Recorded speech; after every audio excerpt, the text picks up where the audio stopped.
বলুন। বলছি কালকে ফলতাতে তো ওই আধিকারিকদের মিটিং করেছে। হ্যাঁ। সে তো যদিও শুভেন্দু তার এগেনস্টে বলেছে, কি বলেছে, হ্যালো, হুম। সে মিটিং করে বলেছে যে সমস্ত ডেথ কেসগুলো কেন হাতে রেখে দিয়েছেন তুলে দিন। হ্যাঁ। তার ডেথ কেসগুলো তুলে দেওয়ার কথা। তা সবাই আজকে ওরা কালকে থেকে বসেই সব তুলতে শুরু করেছিল, বিএলওরা, বুঝেছো তো। হ্যাঁ।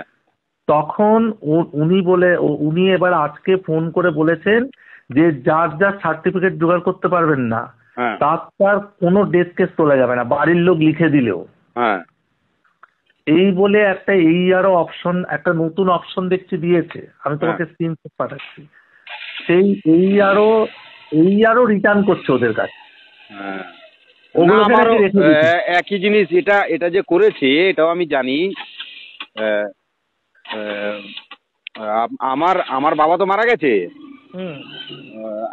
আগের বছর মারা গেছে আমার বুথের। উনি বললো যে ডেথ সার্টিফিকেট লাগবে। আমি আজকে সকালে ডেথ সার্টিফিকেটটা দিয়েছি, বুঝলেন। ওনারা বলছে দাদা, সবাই অনেক আগে যারা মারা গেছে তারা তো কেউ দিতে পারছে না, অনেকে তারা দিতে পারতো, তাদের পরিবার লিখে দেবে না। পরিবার লিখে দিয়েছে, ওদেরও তো পরিবারকে লিখিয়ে নিয়েছে। কিন্তু এখন ভিডিও বলছে যে না, পরিবারকে লিখিয়ে নিলে হবে না, আপনি কাটতে পারবেন না, আপনি ওদের রেখে দিন। ওই ফর্মগুলো ধরে ফিল আপ, মানে আপনি ম্যাপিং করার দরকার নেই। তাহলে ওই ফর্মে সইটা করবে কে? সই তো করে দিয়েছে বাড়ির লোক।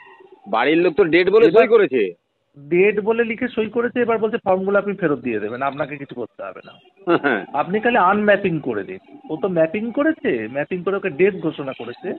বলছে আপনি ডেট ঘোষণা করবেন। বড় কেস খাবে বিএলওরা, ভিডিওরা। বিএলওদেরকে পশ্চিমবাংলায় আপনাকে একটা কথা বলি, বিএলওদের যে চাপ দিচ্ছে এটা নির্বাচন কমিশন ভালো করে জেনে গেছে। বিএলওদের উপরে খুব একটা আঘাত বিএলওদের উপরে আনবে না। এআরও বিডিওদের কপালে খুব বড় দুর্ভোগ আছে। না শোনো না, হ্যালো, হ্যাঁ বসুন, দিলীপ দেবো বলছে আমি তোমাকে ওই শটটা পাঠাচ্ছি। হ্যাঁ, ওই স্ক্রিনশটটা পাঠাচ্ছি। ওখানে ও আজকে যেই ওই নির্বাচন কমিশন বলে গেছে, আর যখন মিটিং হচ্ছে পাশের ঘরে জাহাঙ্গীর বসেছিল, লোকজন নিয়ে বসেছিল, বুঝেছো তো, সেটাই করেছে ওকে। এবার সে কিন্তু ওখানে মিটিং এ বলেছে, ওই সুব্রত গুপ্ত যে নির্বাচনের পর্যবেক্ষক, সে বলেছে যে আপনারা মিটিং এ বলেছে কথা, যে বিএলওদের বলেছে যে আপনারা কেন ডেথ কেসগুলো আপনারা ফলসার্কুলে দেখাচ্ছেন না কেন, ওগুলো সুব্রত গুপ্ত, হ্যাঁ, যে বাড়ির লোক যদি লিখে দেয়, আপনি বাড়ির লোক তার ছেলে লিখে দিচ্ছে ডেট, আপনি বাড়ি গিয়ে দেখলেন নেই, তো লোকাল, আপনিও বলছেন আমিও জানি ডেট, বলছে তাহলে ওগুলো কার নির্দেশে অপেক্ষা আপনারা এখনো ডিজিটাইজ করছেন না, আপনি এক্ষুনি ফোনে তুলে দিন, তা না হলে কিন্তু আমি বিএলওদের এগেন্স্টে অ্যাকশন নেব, এই কথা বলেছে। ঠিক আছে, হ্যালো, বলার পরে সন্ধ্যে থেকে সব তুলতে শুরু করেছে। যেমন আমার যে বন্ধু, তার 125 জন, 1100-র মধ্যে 125 জন না 23 জন হচ্ছে মৃত। আচ্ছা, ঠিক আছে, মানে 2000 সালের পরে কোনো মৃত, মানে 2002-এ এসআইআর হয়েছিল, তার আগেও 3-4 জন মৃত আছে, বলছে অবাক কাণ্ড। এবার সেইগুলোকে সব মৃতগুলোকে সব তুলে দিচ্ছে তারা। এইবার এই আজকে বিকেল 3টে থেকে কি বলে আর বিডিও বলছে যে ফোন করে এমনকি বিডিও পর্যন্ত ফোন করছে, ফোন করে বলছে যে আপনি ডেথ সার্টিফিকেট না পেলে আপনি কি করে তুলবেন, তার বাড়ির লোক যতই লিখে দিক আপনি একটাও তুলতে পারবেন না।